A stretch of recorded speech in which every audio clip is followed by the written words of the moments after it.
তো প্রতিদিনই বাইরেটা পরিষ্কার করা হয়, তবুও কি জানো তো বন্ধুরা, এই যে আমার গাছপালাগুলো রয়েছে এগুলো তো আর প্রতিদিন সরিয়ে সরিয়ে ঝাঁট দেওয়া যায় না। তো আজকে কি করলাম বলো তো, রান্না বান্না শেষে এই জায়গাটাকে খুব ভালো করে জল দিয়ে ঝাঁটা দিয়ে কিন্তু ধুয়ে দিয়েছি। আর আজকে বলতে পারো অনেকখানি সময় কিন্তু আমি আমার গাছপালাগুলোকে দিয়েছি জানো তো। এতে না আমার মনটাও বেশ শান্তি হলো। কি বলো তো, ওই যে গাছের কিন্তু যে মাটিগুলো, মানে প্রত্যেকটা টবের গাছের মাটিগুলোকে আমি বসে বসে সব খুঁড়েছি, তারপরে তোমার ওই জায়গাটা পরিষ্কার করেছি। আর ওই যে রান্নাঘরের যে সমস্ত আমার সবজির খোসা বা ডিমের খোলা বা যা কিছু, সেগুলো তো আমি ফেলি না, সব এক জায়গায় করে একটা কৌটের মধ্যে রেখে দিই আমার গাছেদের জন্য। 1-2 সপ্তাহের জন্য পচতে থাকে, যখন খুব ভালো করে পচে যায় আমি কিন্তু হাতে প্লাস্টিক লাগিয়ে সেগুলোকে জলের সঙ্গে মিশিয়ে সব কিন্তু গাছের গোড়ায় অল্প অল্প করে দিয়ে থাকি। আর এগুলো না খুব ভালো কাজ করে, মানে গাছেদের জন্য এগুলো খুব ভালো। তো যাই হোক, বলতে পারো অনেকখানি সময় আজকে আমি আমার গাছপালাগুলোকে দিয়েছি, না হলে কিন্তু এতক্ষণে অনেক কাজ আমার এগিয়ে যেত জানো তো। আসলে কি হয়েছে বলো তো বন্ধুরা, বিকেলেও যে করব তাও করতে পারি না জানো তো। বিকেলে তো 4:30-5টার মধ্যেই সন্ধে হয়ে যায়, আর যে কারণে মশারও উৎপাত হয়। আর আমাদের যেহেতু বাইরেটা মানে তোমার লাইট দেওয়া নেই, সেই কারণে না বন্ধুরা গাছপালার কোনো কাজ করতে গেলে বড্ড অসুবিধা হয় সন্ধে হয়ে গেলে।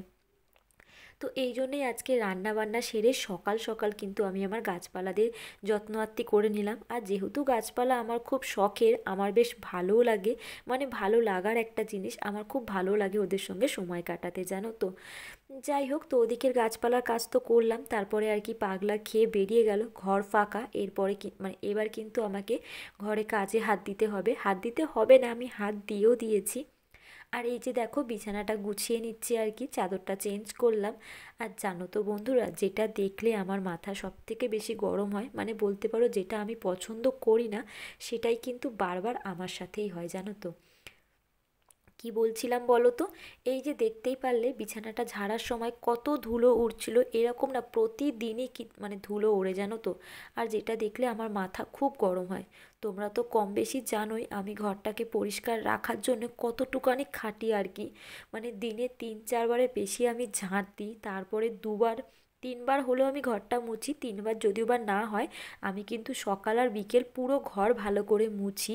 তারপরে তোমার মাসে পরিষ্কার করা, সপ্তাহে পরিষ্কার করা, তারপর প্রতিদিন ডাস্টিং করা, সবটাই কিন্তু আমি করে থাকি শুধুমাত্র আমার ঘরটা যেন একদম পরিষ্কার থাকার জন্য।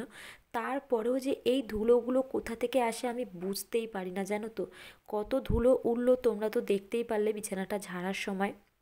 আর যে কারণে না মানে কি বলবো, এত রাগ হয়। তো যাই হোক, এই যে দেখো আমার বিছানাটাকে কিন্তু পরিপাটি করে গুছিয়ে নিয়েছি।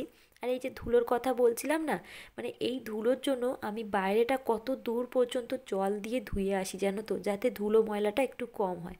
তারপরেও সেই ধুলো। যাই হোক, তো ওদিকে তো বিছানার চাদরটা চেঞ্জ করলাম। আর এই যে দেখো দরজার পর্দাটাও খুলে নিচ্ছি, এটাও আজকে কাচবো। ওদিকে বিছানার চাদর, তারপর তোমার বালিশের কাভার, তারপরে আরও কয়েকটা জামা কাপড় পরেছে। আর এই যে পর্দা সব কিন্তু আজকে আর কি কেচে দেবো। আর এই যে জায়গাটা দেখছো, এই জায়গাটায় আরও ভালো করে বোঝা যায় ধুলোর লেয়ারটা জানো তো বন্ধুরা। প্রতিদিন আমাকে এই সবগুলো পরিষ্কার করতে হয়, তারপরেও আমি ধুলো দেখতে পাই, কেমন মানে কষ্ট হয় বলো তো। যাই হোক, তো এই যে জায়গাটা খুব ভালো করে পরিষ্কার করে নিলাম। আর ওপরে যে সমস্ত জিনিসপত্রগুলো থাকে সেগুলোকে কিন্তু ঝেড়ে পুছে আবারও আমি জায়গা মতো রেখে দিচ্ছি।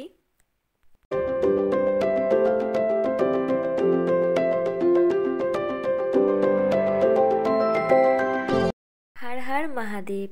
গুড মর্নিং বন্ধুরা, আমার নতুন আবারও একটা ব্লগে তোমাদের সবাইকে অনেক স্বাগত আর অনেক ভালোবাসা। যে যেখান থেকে ব্লগটা দেখছো আশা করছি সকলে খুব ভালো আছো, সুস্থ আছো, আর আমিও বেশ ভালো আছি গো। তো এখন ঘড়িতে বাজে সকাল 9:30, আর এখন থেকে কিন্তু আমি আমার ব্লগটা স্টার্ট করলাম। অবশ্যই পুরো ব্লগের সাথে থাকার অনুরোধ রইল বন্ধুরা।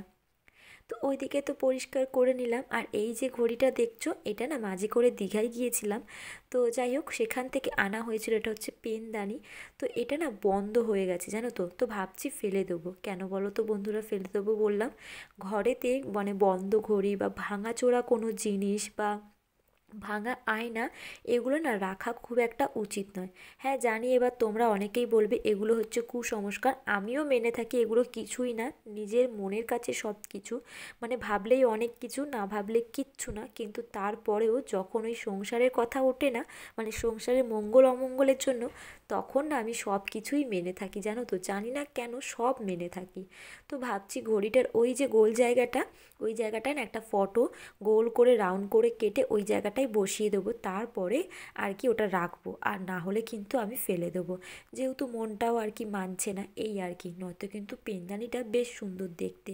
আর আমার না বরাবরই একটা অভ্যেস, কোথাও যদি আমি যাই, মানে স্মৃতি, মানে আমার না স্মৃতি জিনিসটা খুব পছন্দের। মানে ধরো কোথাও গেলাম বা কিছু হয় না যে কারোর কোনো স্মৃতি রেখে দিতে বেশ ভালো লাগে আমার। তো ওটা যেহেতু দীঘায় গেছিলাম, দীঘায় বলে নয়, আমি কিন্তু মেলায় যাই বা কোথাও যাই কিছু না কিছু নিয়ে আসি স্মৃতিটা, মানে স্মৃতি হিসাবে আর কি। তো এই আর কি, মানে স্মৃতি হিসাবে সেটা থেকে যাক, স্মৃতি জিনিসটা আমার কিন্তু খুব ভালো লাগে এই আর কি। যাই হোক, তো ওদিকে দেখতেই পারলে পুরো ঘর বারান্দার রান্নাঘর ঘরবাড়ি সব ঝাড়ু দিয়েছি, আর সমস্ত ময়লাগুলোকে কিন্তু আমি পাপোশে ফেলে সেটা বাইরে ফেলে দিয়ে এসেছি। যেহেতু সকালবেলা উঠোনটা খুব ভালো করে আমি জল দিয়ে ধুয়ে পরিষ্কার করে দিয়েছি, আর তোমরা তো বুঝতেও পারছো একদম পরিষ্কার রয়েছে। তো সেই কারণে ময়লাগুলো আর বাইরে ফেললাম না, ওই যে পাপোশের মধ্যে দিয়ে সবটাই বাইরে ফেলে এসেছি। আর এই যে দেখো, এখন আমি গাছপালাগুলোকে কিন্তু জায়গা মতো আবার রেখে দিচ্ছি, মানে তাদের যেটা জায়গা সেই জায়গা মতো রেখে দিচ্ছি। আর এখন এত খারাপ লাগে না আমার এই গাছপালাগুলোর জন্য, শীতকালে কত সুন্দর গাছপালা হয়, আর আমার গাছপালাগুলো যেন হেলথ একদম কমে গেছে জানো তো, মানে একদম হেলদি নেই। আর আমার না গাছপালা একটু সবুজে সবুজে ভরা থাকবে, ফুল ফলে ভরা থাকবে, ফুল ফল হোক না হোক, মানে একটু সবুজ পাতা থাকবে বা গাছপালাগুলো একটু কি বলবো সতেজ থাকবে, বেশ ভালো লাগে দেখলে না, একটা মনে হয় আলাদাই শান্তি, বা তোমার একটা আলাদা এনার্জি থাকে জানো তো, মানে এনার্জি আসে শরীরে। তবে আমার গাছপালাগুলো সব ঝিমিয়ে যাচ্ছে, হয়তো আমারই কারণে। ওই যে তোমাদেরকে বলেছিলাম না কত কিছু কিনবো গাছেদের জন্যে, এটা ওটা কিছুই তো কেনা হচ্ছে না, যাবো যাবো করে আর যাওয়াই হচ্ছে না, সেই কারণেও হতে পারে। যাই হোক, জানি না কবে যাবো গো। তো এই যে দেখো সমস্ত গাছপালাগুলো, পেছনেও কিন্তু আমার আরও অনেক গাছপালা রাখা থাকে, সেগুলোকে ওই জায়গা মতো রাখছি, যেখানে যেটা থাকে বা যেটা যেখানে শ্যুট খায়, সব সময় কী বলো তো এক জায়গায় রাখি না, একটু ঘুরিয়ে পেঁচিয়ে দিই।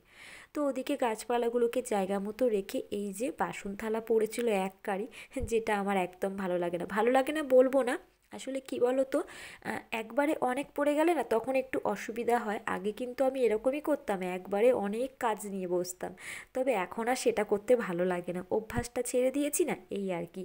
চেষ্টা করি অল্প থাকতেই কিন্তু কাজগুলোকে গুছিয়ে নেওয়া, সেটা বাসনতলা হোক কিংবা ঘরের কোনো কাজ হোক, অল্প থাকতেই গুছিয়ে নেওয়ার চেষ্টা করি, এতে কিন্তু আমার পরিশ্রমও কম হয় আর জিনিসগুলো বেশ ভালো থাকে এই আর কি।